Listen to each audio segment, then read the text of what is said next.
tú solo, y nos compraste para Dios con tu sangre. Danos a conocer los misterios del reino de Dios y las inagotables riquezas de tu corazón. Descúbrenos los tesoros de la sabiduría y la ciencia de Dios y su verdad. Haz que tu palabra penetre en nuestras almas, guíe y ayude nuestros pasos, ilumine nuestra senda hasta que la mañana del día y se disipen las tinieblas. Tú que vives y reinas por los siglos de los siglos. Amén. Muy bien. Pues bienvenidos todos a este encuentro con la palabra. Cuando decía el Padre ahora, al terminar la misa, que supuestamente nosotros deberíamos saber lo que es el templo de nuestro cuerpo, porque somos personas medianamente formadas. Yo decía para mí, ¿qué verdad es? O sea, ¿cuántas cosas sabemos? No es darnos las de listos, ¿cuántas cosas conocemos porque hacemos este pequeño sacrificio de acudir una vez a la semana a intentar formarme, intentar conocer cosas de nuestra fe? Y dicen en mi pueblo que sin salirse de la parva todo es brilla. Esto significa que da igual que cojamos el principio de la Biblia en Génesis que el final de la Biblia en Apocalipsis, para que estemos escuchando al Señor, porque esto es en definitiva la palabra de Dios. Es que el Señor nos habla, no es Adolfo, el tonto turno que se pone aquí para hablar, no, es la palabra de Dios que se nos dirige, y en ese sentido pues somos unos privilegiados, es un regalo. Entonces estamos ya casi en el final del libro del Levítico.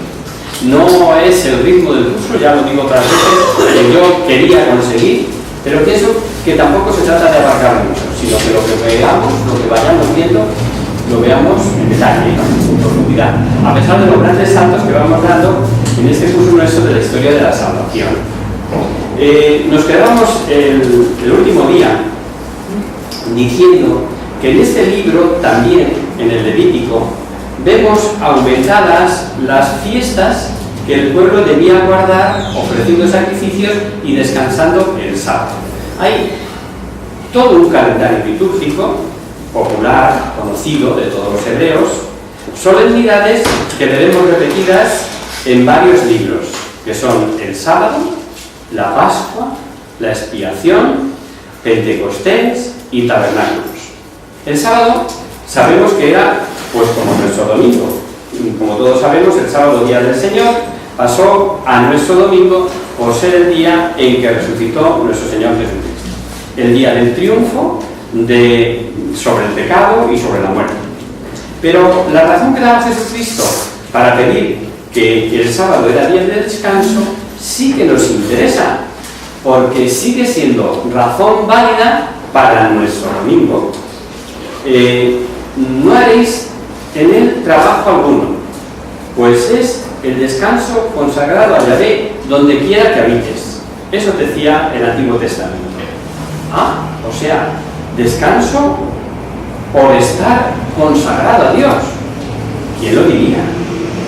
El Catecismo de la Iglesia Católica nos recuerda que el domingo se llama con razón Día del Señor, y su celebración sigue diciendo en el número 2176, a lo que tomáis nota, que un culto exterior visible, público y regular bajo el signo de su bondad universal hacia los hombres. Y esto son palabras que toma el Catecismo nada más y nada menos de Santo Tomás.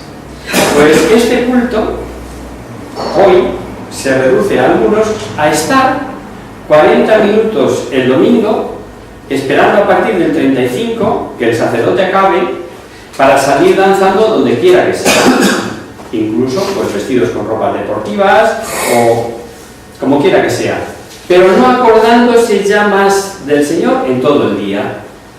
Eso el que va, o los que vamos, ¿no?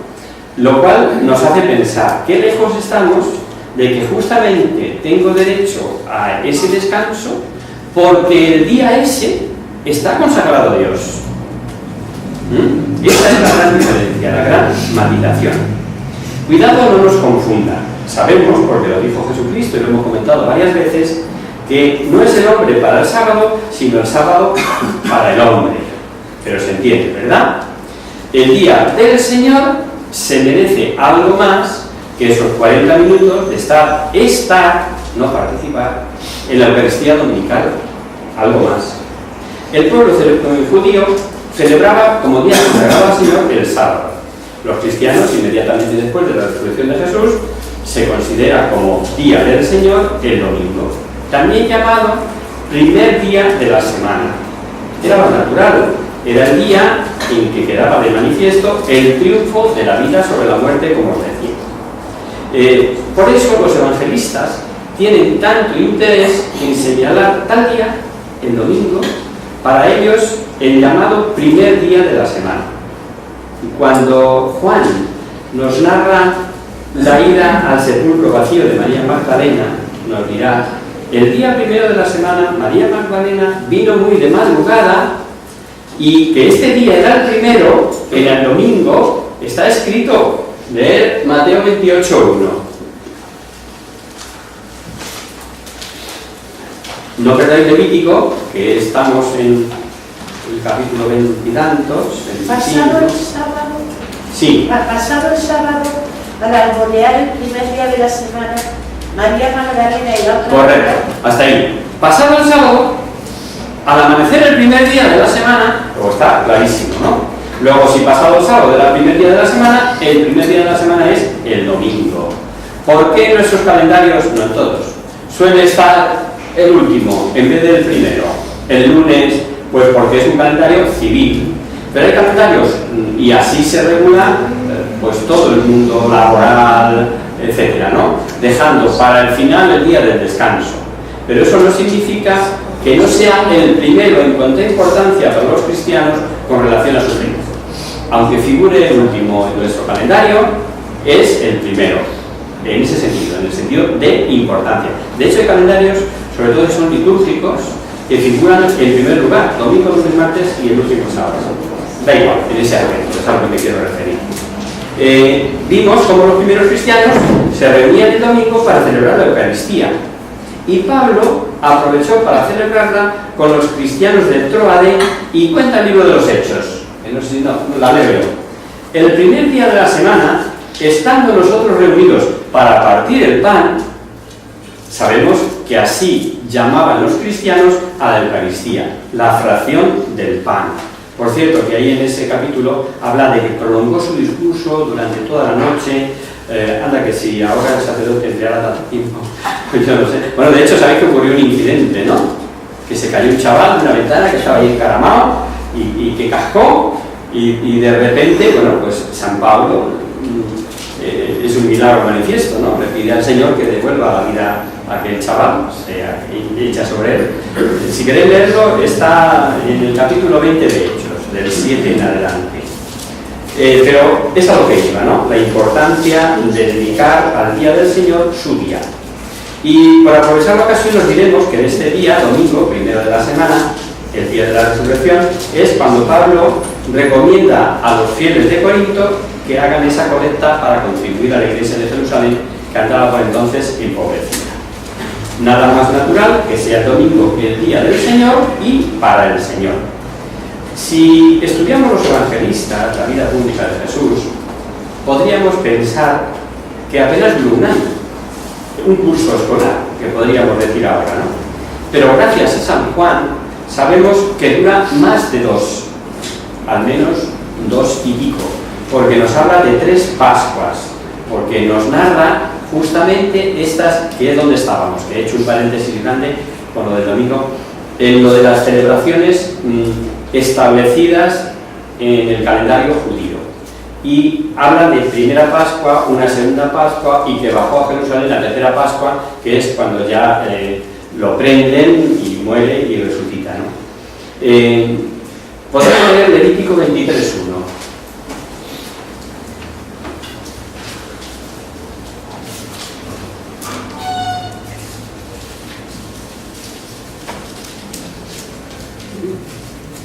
Alguien que lea. El Señor habló a Moisés: di a los israelitas, estas son mis fiestas, las fiestas del Señor, las asambleas santas a las cuales convocaréis a los israelitas. Y bueno, ahí ya, por adelantar, no las leemos, pero ahí vienen narradas otra vez con más detalle de lo que había en el Éxodo.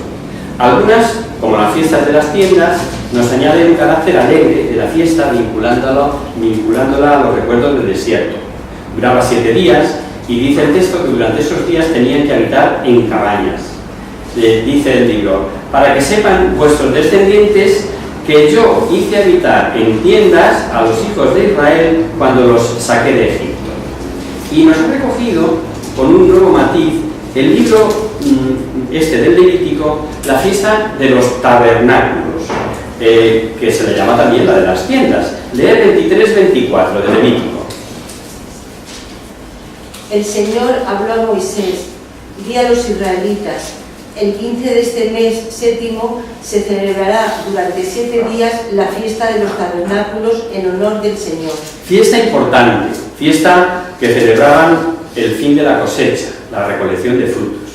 En primer lugar, estaba a dar gracias a Dios por las cosechas. De los 7 días de duración, el más importante era el último, el séptimo. Y lo decimos, o quiero resaltarlo, por algo que tiene especial interés para nosotros los cristianos.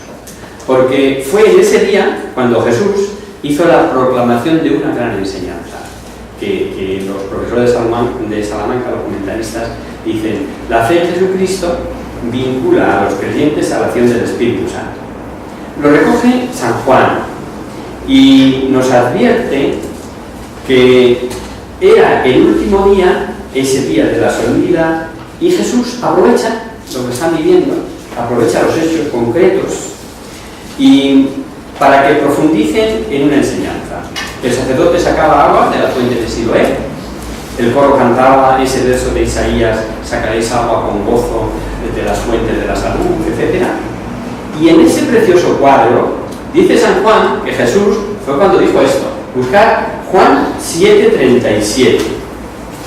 7 o 3. 7:37, ¿no? 3:37. Pues es 7. Es 7, está mal. Menos mal que lo tenía aquí.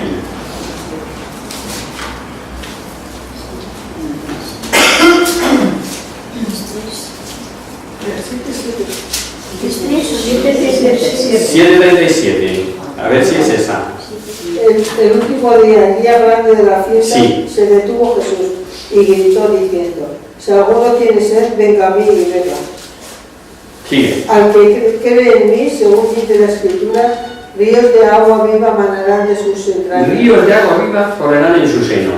El texto sin duda ayuda a meditar esas palabras de Jesús: el que tenga sed, venga a mí y beba. ¿Quién no tiene sed? Sed de felicidad, sed de paz, sed de gozo espiritual. Pues ahí lo tenemos, lo hemos escuchado. El que tenga sed, venga a mí y beba.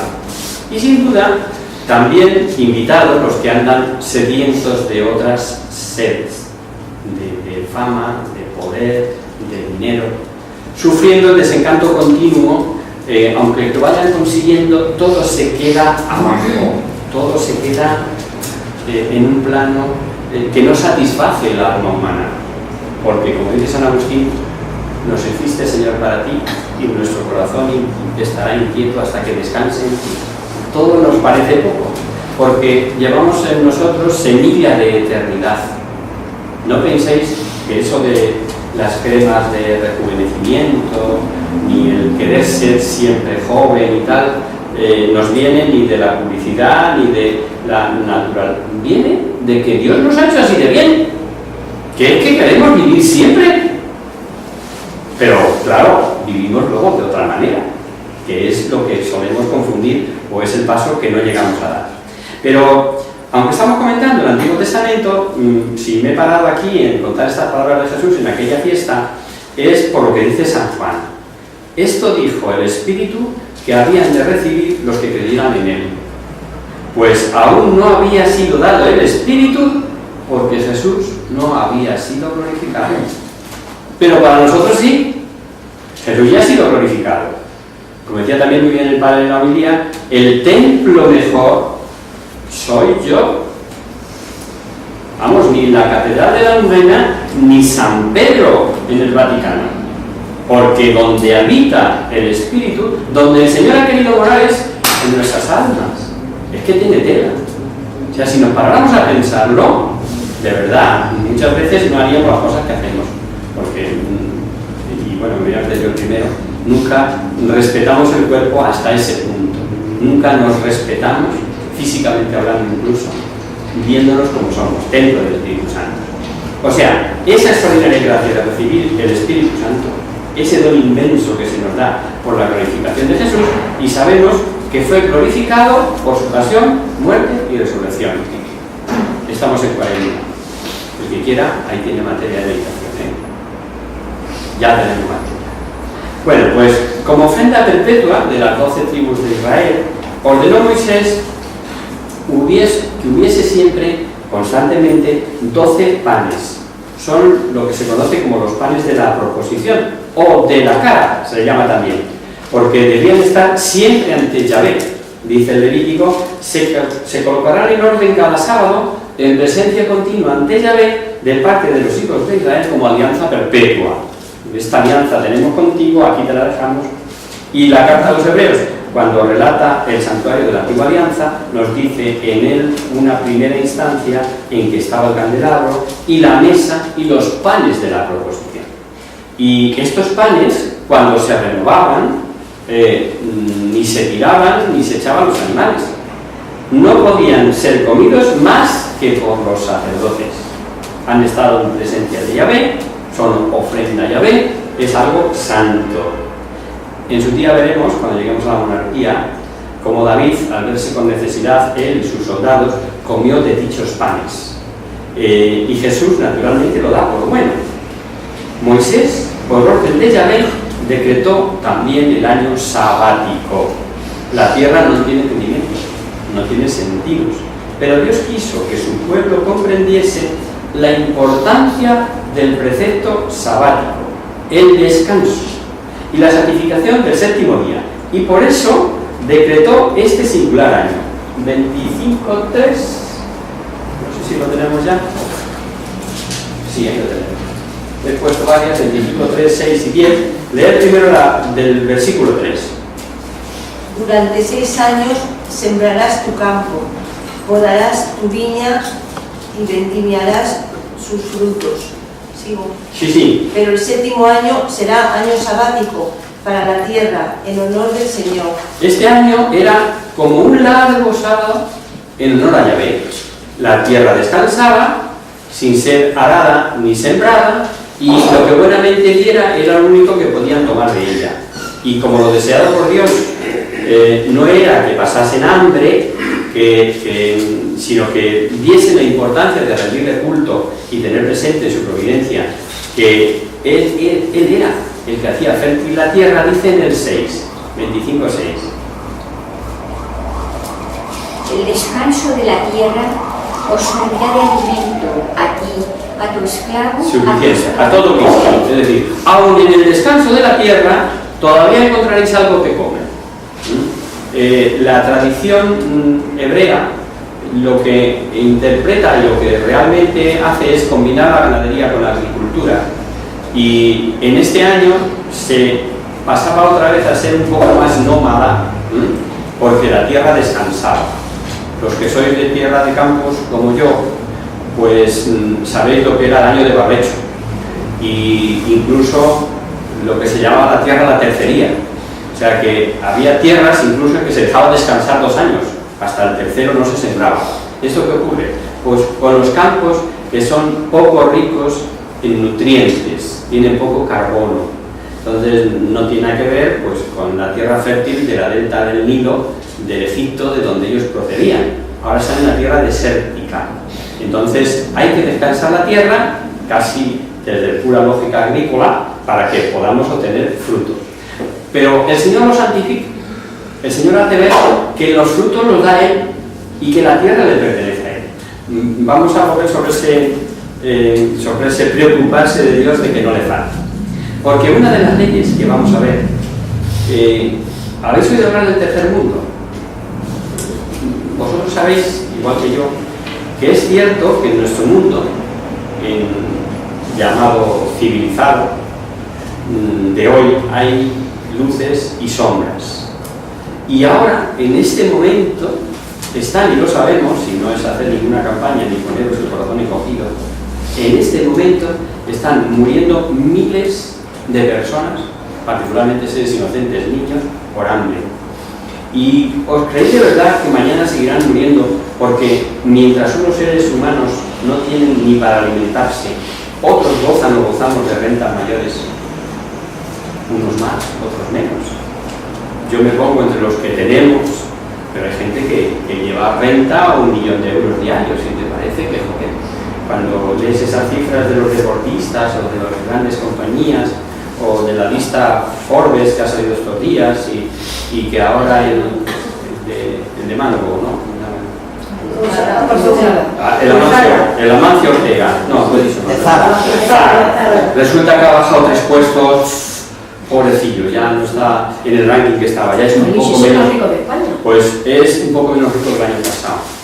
Bueno, es una pena, ¿no? Bueno, pues lo digo en tono así jocoso si queréis, pero es para hacernos reflexionar. Pues fijaros, una ley que Yahvé promulgó o ordenó promulgar a Moisés y que de haber sido cumplida jamás la humanidad hubiera llegado al cuadro que nos encontramos.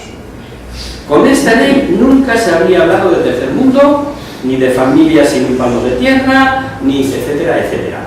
Y es la famosa ley del año jubilar. Dijo Dios a Moisés que contase 7 semanas de año, lo que suman 49, ¿verdad? Entonces, en el mes séptimo, en el día 10, entre clamor de trompetas y resonancia de pueblos por toda la tierra, 25-16, o mejor 25-10. ¿Dónde estábamos? Y santificaréis el año 50, y pregonaréis la libertad por toda la tierra para todos los habitantes de ella. Será para vosotros jubileo. Será para vosotros jubileo. Jubileo, liberación. Vaya 2 palabras. Veamos. La propiedad privada de cada familia podía ser mantenida o vendida. Y la propiedad del pueblo de Dios, en principio, era la que correspondió, según el reparto, de la tierra prometida a cada familia, cuando ya Canaán se establece. Vale. Pero, y aquí está la maravilla del año jubilar, si alguien vendía en el año jubilar, volvía lo vendido al año 50. Leen el 25-10. O sea, donde estabas un poquito más adelante. Que os he cortado. El 10. El 11, ¿no? El año 50. Santificaréis el año 50 y promulgaréis la liberación en el país para todos sus moradores. Celebraréis jubileo, cada uno recobrará su propiedad y retornará a su familia. Suficiente, cada uno recobrará su propiedad y tornará a su familia. Por supuesto que las ventas, como podéis imaginar, se hacían en función del tiempo que faltaba al año jubilar. ¿Que faltaban 40 años? Se pagaban 40 veces más que si faltaba un año para el año 50. Porque estaba hasta su primitivo dueño, o nos falta un año o nos faltan 40, ¿no? Y lo matiza la ley. Leer el 25-16, el por qué. Cuantos más años queden, tanto más aumentarás el precio. Cuantos menos queden, tanto más lo bajarás, porque es el número de las cosechas lo que se vende. Exacto. Comprar, bueno, esto, no sé si alguno de vosotros ha trabajado en banca, o conoce o ha tenido algún producto de estos que son renovables. Pues esto sigue ocurriendo. O sea, el principio de vender por el tiempo que falta para el rescate. Me estoy acordando ahora de un producto que había cuando yo estaba de director en la oficina. Las famosas cédulas hipotecarias, y que salían a un plazo. O sea, tenían una amortización, por ejemplo, 10 años. Y había un mercado secundario para esas cédulas hipotecarias. Tú comprabas al precio que estuviera en el mercado en el año 3. Bueno, pues eso fluctuaba en función del día de rescate. Es decir, que ya falta poco o todavía tienes tiempo de ganar dinero con esta inversión, 7 años por delante. Claro, obviamente el precio no era el mismo, no es el mismo. Bueno, pues esto es lo que ocurría con el valor de la tierra, de las cosechas. Comprenderéis que si alguien tenía que vender por necesidad al año jubilar, volvía a contar con su propiedad. No había lugar para listorros ni abusones, porque si se iban haciendo con tierras y tierras y tierras, al final volvían todos a sus dueños. De forma que, como dice bien la ley, lo que se vende es el número de cosechas, no la tierra. ¿Sabéis por qué? Porque ni siquiera se podía decir que los que se vendía era la tierra, aunque fuese por un número de años. Y la razón que da Dios es impresionante. Poned atención, en el 25-23. Las tierras no se venderán a perpetuidad, porque la tierra es mía. Porque la tierra es mía, dice el Señor. Tal vez, por eso ninguno se la puede llevar en el ataúd, como sería su deseo, ¿no? Desgraciadamente, esta ley no fue cumplida por los israelitas. Isaías se decía, ay de los que juntan campos y campos, ¿no?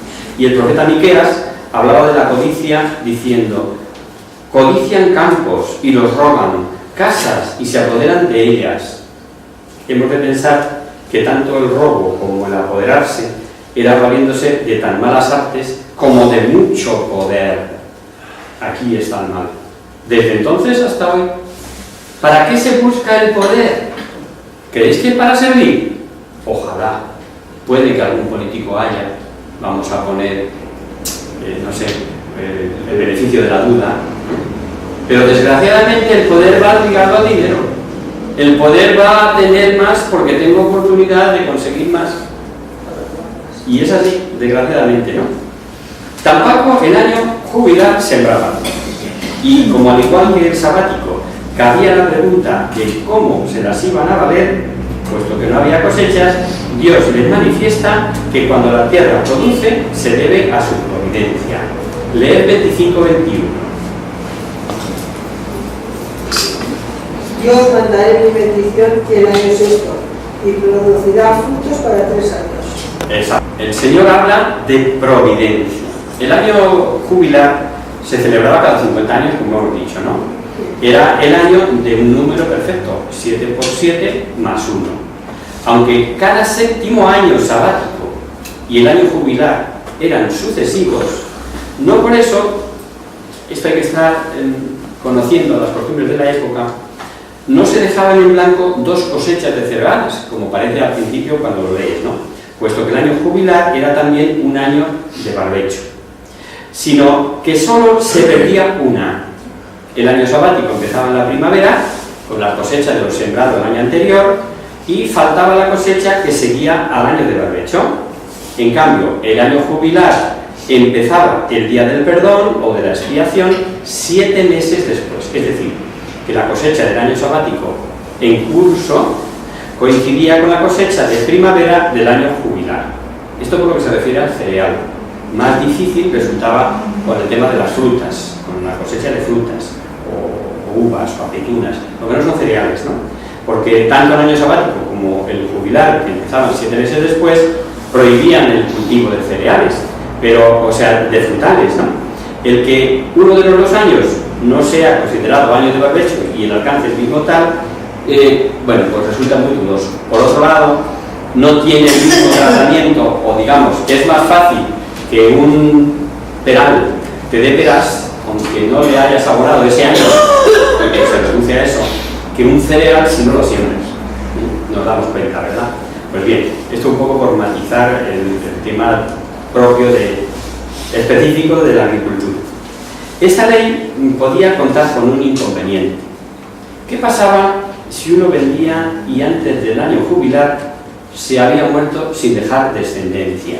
¿Y quién recibía lo vendido al cabo de esos 50 años si la familia de quien lo vendió se había multiplicado enormemente? Bueno, pues además la ley no ayudaba mucho a que se preocupasen por cuidar bien la tierra comprada cuando se iba acercando al año jubilar, como pasa con los alquileres actuales, que metes a un inquilino que es un poco desastroso y, Dios mío, más vale que no lo hubieras alquilado, ¿no?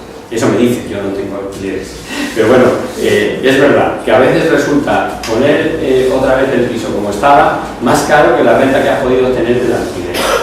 No cabe duda que la ley, y aquí es donde tenemos que aterrizar, presenta un ideal, un principio moral que es este y que es invariable.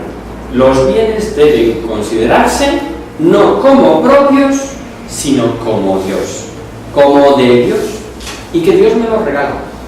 Y esto lo avala el propio Jesucristo. Cuando viene, y en el Nuevo Testamento nos dirá que no tenemos nada. Todo nos ha sido dado, hasta nuestra vida, nuestra persona. Y debemos, y ahí la parábola de los talentos, y ojo, es que yo canto, es que yo toco, es una maravilla. Bueno, pero ¿por qué cantas? ¿Por qué tocas? ¿Te crees que eres tú el ombligo del mundo? ¿O será porque el Señor te ha dado esa virtud, esas cuerdas vocales preciosas que te permiten? Pues, a ver, tienes que dar cuenta de ello, porque eso es de Dios, tú lo tienes en alquiler. Todo lo tenemos como regalos con los que tenemos que hacer o generar bienes y frutos para los demás y en consecuencia para nuestra salvación, tampoco de manera egoísta, sino para compartir con los demás, al servicio de los demás. En mayo de 1891, el Papa León XIII, de insigne memoria, publicaba una encíclica, que habréis oído hablar de ella, sobre todo si habéis estudiado en algún momento doctrina social de la Iglesia, porque es desde donde arranca todo. La preciosa encíclica Rerum Novarum, joya de doctrina que causó impacto y que su eco no acabará nunca. Pues entre otras cosas, decía este Papa, el Estado no puede suprimir la propiedad privada, porque más antiguo que el Estado es el hombre. Pero al tiempo de defender la propiedad privada y dar por lícito que el hombre posea algo como propio, en la misma encíclica, y veréis que de acuerdo con el legislador como Moisés, decía León XIII, el derecho de la propiedad no le concede la facultad para usar de las riquezas a su antojo. Y a preguntarse qué uso debe darse entonces a los bienes, hacerse de los bienes, dice que la Iglesia sin titubear responde, no debe tener el hombre las cosas externas como propias, sino como comunes, es decir, que fácilmente las comunique con otros cuando las necesite. Venga, claro, yo que sí he tenido ocasión de defender estos principios, sobre todo en las épocas en que yo era trabajador y teníamos reuniones sindicales, por aquí algún sindicalista, decir, bueno, pero si es que la doctrina social más vieja del mundo y la mejor hecha está en la Iglesia. Claro, y claro, hay tabús, o sea, hay cosas que se salen, se queda uno con la guinda y no se lee, con lo que suele pasar con los artículos de opinión en los periódicos. Nos quedamos con los titulares que encima a lo mejor están sacados hasta mala idea. Luego lees el artículo de fondo y no decía nada de lo que había dicho el titular, o muy poco o sesgado. Bueno, pues ocurre con esto 3/4 de lo mismo. Por ahí se dice que la Iglesia defiende la propiedad privada y de que eso de compartir con los demás es cosa de otros estamentos, que no quiero mencionar. ¡Falso! En el mismo documento de la Rerum Novarum de León XIII están las dos cositas. Y a partir de León XIII, de la Rerum Novarum, es toda una joya las encíclicas que han salido a propósito de la doctrina social de la Iglesia. Estamos diciendo, sin duda Moisés legisló un ideal, y como tal, pocos debieron guardar, según vemos en la historia del pueblo de Israel, pero que de guardarse, no cabe duda que no habría esas diferencias de posesión de bienes. Esto es indudable. Como en aquellas épocas todavía el mensaje no había ascendido hasta que el hombre comprendiese premios y goces después de muertos, no debe extrañarnos que los premios que ofrezca Dios sean de índole temporal. Leer Levítico 26, 3 y 4.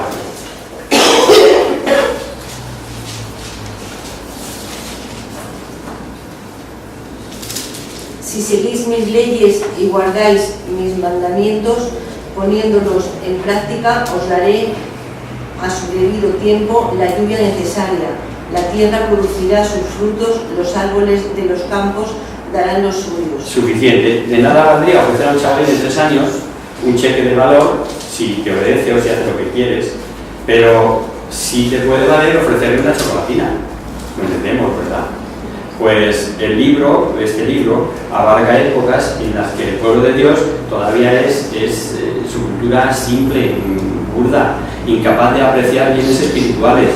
Para ellos no había otra felicidad que la que ofrecía Dios: crecimiento de familia, de cosechas abundantes, de victoria sobre los enemigos, paz para disfrutarlo. Y digo yo, entonces, o desgraciadamente hoy todavía estamos como el niño de 3 años, que no somos capaces de entender el sobrevalor que tienen los bienes espirituales con respecto a los materiales. ¿Cuántos de nuestros contemporáneos se contentan con eso? Ya tengo mi trabajo fijo, ya soy funcionario. No, yo salud, quiero salud. Y ya está, y se acabó. Ahí toda su meta está cifrada ahí. Familia, cosecha abundante, victoria sobre los enemigos, paz para disfrutarlo. Y no me contéis más. Y es de admirar, fijaros, cómo se rebaja el Señor para ser entendido, para que le obedezcan, para ir elevándose espiritualmente poco a poco ese pueblo. Santo Tomás, que es alguien hablando de estas cosas, dice que al saber que tales bienes eran venidos de Dios, dice él, ya llevan impreso un sello de espiritualidad, promesas temporales, y tomo palabras del santo, las cuales figuran las espirituales que nos había de traer el Mesías. Nosotros ya somos hijos de Dios, sabemos que el gozo que nos espera en la otra vida es infalible, que no podemos ni imaginar. San Pablo, dejadme un poquillo, dice: ni ojo vio, ni oído oyó, ni entendimiento humano hay capaz de entender esos goces a los que estamos destinados. Pues bien, ahí os lo dejo. Qué gran lección da este libro sobre los vanos esfuerzos de aquellos que, despreciando su ley, se creen capacitados para conseguir bienes. Dios les avisa del castigo. Y dice en el 26:14. 26:14, sí.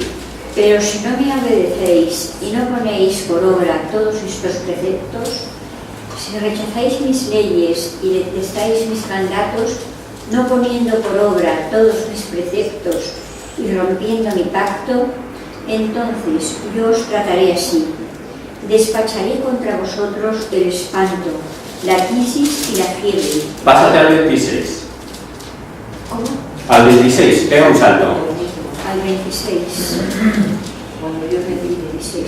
Cuando os corte el sustento de pan, 10 mujeres cocerán vuestro pan en un horno. Os darán el pan tasado y comeréis sin saciaros. Sigue un poquito, a ver. Y si aún así no me obedecéis, sino que procedéis obstinadamente contra mí, también yo me seguiré obstinado en mi ira contra vosotros, multiplicando por 7 mis escarmientos. Suficiente. Si lo leéis, deberes para casa, acabaréis viendo que les dice eso: sembraréis en vano vuestras semientes, seréis derrotados por vuestros enemigos, serán vanas vuestras fatigas, que no creáis que esto es cosa vuestra. Os dispersaré, acaba diciendo Yahvé. Y os dispersaré equivale a decir permitiré que os dispersen, como sabéis. No es que va a llegar él y los va a dispersar. Hay que recordar siempre lo que estamos viendo, ¿no? No podemos poner actitud activa en lo que simplemente es una actitud permisiva. Si os olvidáis de mí, os olvidáis de mis mandatos, si no cumplís mis leyes, si no sé qué, os vendrán las consecuencias, en una palabra, ¿no? Y de vez en cuando Dios se va manifestando, diríamos que va elevando su revelación para que vayan alcanzando cada día más ese conocimiento de que Dios vela por ellos, de que Dios es amor. Por eso que decimos, de vez en cuando le dice cosas como estas, leo yo, en el 44 del capítulo 26. Pero aun con todo esto, no romperé mi alianza con ellos, porque yo soy Yahvé su Dios. Cuando Dios hace en favor nuestro, no lo hace por nuestros méritos, por codos, porque nos hayamos ganado, sino porque Él es Él. ¿Cómo lo explicaría? Tal vez recordéis las palabras de Zacarías cuando dice: por las entrañas misericordiosas de nuestro Dios. Bueno, mejor tal vez podemos entenderlo con la cita esa de San Pablo cuando escribe a su querido Timoteo. Y usando un paralelismo muy semita, le dice sobre Jesucristo que si padecemos con Él viviremos, que si sufrimos con Él reinaremos, que si le negamos, también Él nos negará, que si le fuéramos infieles, no os equivoquéis. Ahora no dice que si le fuéramos infieles Él nos será infiel. Fijaos lo que dice: si somos infieles, Él permanecerá fiel, pues no puede negarse a sí mismo, porque Él es Él. El último capítulo del Levítico, con eso terminamos, nos presenta leyes sobre votos, sobre diezmos. Veremos, solamente quería haceros una advertencia sobre ello. Primero, porque hay a veces un mal entendimiento de lo que es un voto, y segundo, porque no se puede prometer nada por otro. Señor, si me das la salud de mi hijo, mato a la abuela. Pero bueno, no, esto es exagerado, ¿no? Lo he extrapolado para que veáis. Una cosa buena: mi hijo, cuando se ponga bueno, irá de rodillas a Lourdes caminando 7 kilómetros. ¿Pero tú quién eres para ver si el niño va a ir andando 7 kilómetros? Promete y cumple tú. Bueno, pues esto es uno de los errores. Y el otro error es que, bueno, lo dice el libro de los Proverbios, para que toméis nota, en el 20-25 de Proverbios dice: lazo es al hombre pronunciar un voto a la ligera y reflexionar después de haberlo hecho. Repito, lazo es al hombre pronunciar un voto a la ligera y reflexionar después de haberlo hecho. Nos encontraremos cuando lleguemos a Jueces, me parece que ya lo advertí el otro día, Jefté, que vuelve a su casa glorioso y dice que, bueno, le sacrificará al primero que salga a recibirle. Y mira por dónde sale a recibirle la niña de sus ojos, su queridísima hija, la única que tenía. Y dirá que Dios de: ay, hija mía, me has destrozado, habías de ser tú la causa de mi desgracia. Pues no, es que has hecho insensatamente una promesa que no debías de haber hecho. No me voy a extender más, primero porque se nos ha ido el tiempo, como la misa se ha prolongado un poquito más, que ha llegado tarde, donde tienen tantas cosas que atender. Disculpad los que habéis llegado a la hora y nos hemos encontrado que ha empezado un poquito después, pero es que tampoco es cosa de que Él quiera, sino que a veces cuando Él puede desprenderse de la parroquia y por mucho que quiere correr, a lo mejor no llega. El próximo día ya veremos, si Dios quiere, un nuevo libro. Acabamos hoy con el Levítico, ¿vale? Pues venga, rezamos al Señor, a la Virgen de Don y nos vamos. En el nombre del Padre, del Hijo y del Espíritu Santo.